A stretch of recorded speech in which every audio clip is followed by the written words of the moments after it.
ഹസിത, ഒരു തൂക്കുസഭയ്ക്ക് സാധ്യതയുണ്ടോ BJP അവകാശപ്പെടുന്ന പോലെ?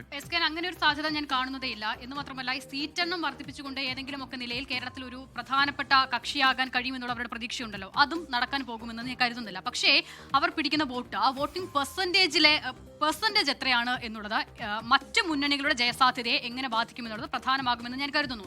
അതിന് ഞാൻ ചില കണക്കുകൾ പറയാം. ഞാൻ കഴിഞ്ഞ കാലങ്ങളിലെ നിയമസഭാ തെരഞ്ഞെടുപ്പിന്റെ കണക്കുകൾ മാത്രമാണ് പറയുന്നത്. ലോക്സഭാ തെരഞ്ഞെടുപ്പിലും തദ്ദേശ തെരഞ്ഞെടുപ്പിലും വരുമ്പോൾ സ്ഥിതി വ്യത്യസ്തമാകുന്നുണ്ട്. അതുമായി താരതമ്യം ചെയ്ത് പറയാത്തത് ഇപ്പോൾ 2019 ലോക്സഭാ തെരഞ്ഞെടുപ്പിൽ കേരളത്തിൽ ഉണ്ടായ സാഹചര്യം നമുക്കറിയാവുന്നതാണല്ലോ. അപ്പോൾ അതായിരിക്കും ബെഞ്ചുമാർക്ക് എന്ന് കരുതിയാണ് 2021 തെരഞ്ഞെടുപ്പിനെ, നിയമസഭാ തെരഞ്ഞെടുപ്പിനെ കേരളം സമീപിച്ചത്. പക്ഷേ പാടേ വ്യത്യസ്തമായ സാഹചര്യമായിരുന്നു. അപ്പോൾ അതുകൊണ്ട് തന്നെ അതിൽ എത്രമാത്രം യുക്തിയുണ്ട് എന്ന സംശയമുള്ളതുകൊണ്ട് ഞാൻ നിയമസഭാ തെരഞ്ഞെടുപ്പിന്റെ കണക്ക് പറയുകയാണ്.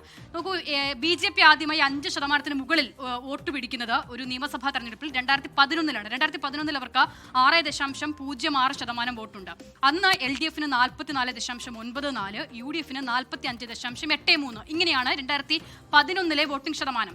2016 എത്തുമ്പോൾ BJP അത് 16.6% ഉയർത്തുകയാണ്. 6% നിന്നാണ് 16% BJP അത് ഉയർത്തുന്നത്. അന്ന് ഉയർത്തുമ്പോൾ LDF 44 നിന്നും 43.48%, UDFന് വലിയ കുറവുണ്ടാകുന്നു. 38.81% അവരുടെ വോട്ടിംഗ് പെർസെന്റേജ് കൂപ്പുകുത്തുകയാണ് ഉണ്ടാകുന്നത്. 2021 എത്തുമ്പോൾ BJPയുടെ പെർസെന്റേജിൽ കുറവാണ് സംഭവിക്കുന്നത്.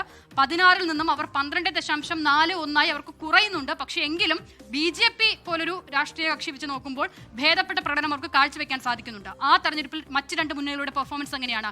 LDF 45.43, UDF 39.47 അവിടെ UDFന്റെ കക്ഷി നില. അതായത് BJP അവരുടെ വോട്ടിംഗ് പെർസെന്റേജ് ക്രമാനുഗതമായി വർദ്ധിപ്പിച്ചു വരുന്ന എല്ലാ സാഹചര്യത്തിലും ഈ ഡിജിറ്റിൽ വലിയ വ്യത്യാസം ഉണ്ടാകുന്നത് UDFന്റെ വോട്ടിംഗ് ശതമാനത്തിലാണ്. LDFന് ഈ പറയുന്ന ഇപ്പോൾ നമ്മുടെ 2001 തൊട്ടുള്ള കണക്ക് പരിശോധിച്ചാൽ തന്നെ അത് മനസ്സിലാകുന്നുണ്ട്. ആ 2001 മുതൽ 2021 വരെ ഏകദേശം ഈ 40% മുകളിൽ 44, 45 എന്ന നിലയിൽ അവരുടെ വോട്ടിംഗ് ശതമാനത്തെ കൺസിസ്റ്റന്റ് ആക്കി നിർത്താൻ LDFന് കഴിയുന്നുണ്ട്, സാധിക്കുന്നുണ്ട്.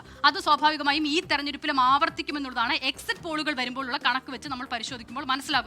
വലിയ വ്യത്യാസം അതിൽ ഉണ്ടാകുന്നില്ല എന്നുള്ളതാണ്. അപ്പോൾ BJP NDA പിടിക്കുന്ന വോട്ടിംഗ് ശതമാനം മറ്റ് രണ്ട് മുന്നണികളുടെ ജയസാധ്യതയെ, ആ തെരഞ്ഞെടുപ്പിലെ ജയസാധ്യതയെ സ്വാധീനിക്കും, വോട്ടിംഗ് പെർസെന്റേജിനെ സ്വാധീനിക്കും. അല്ലാതെ തെരഞ്ഞെടുപ്പിൽ ജയിച്ച ശേഷം സർക്കാർ രൂപീകരണത്തിലോ വലിയ സീറ്റ് നേടി ഏതെങ്കിലും തരത്തിലുള്ള റോൾ എടുക്കുന്നതിലേക്കോ BJP എത്തില്ല.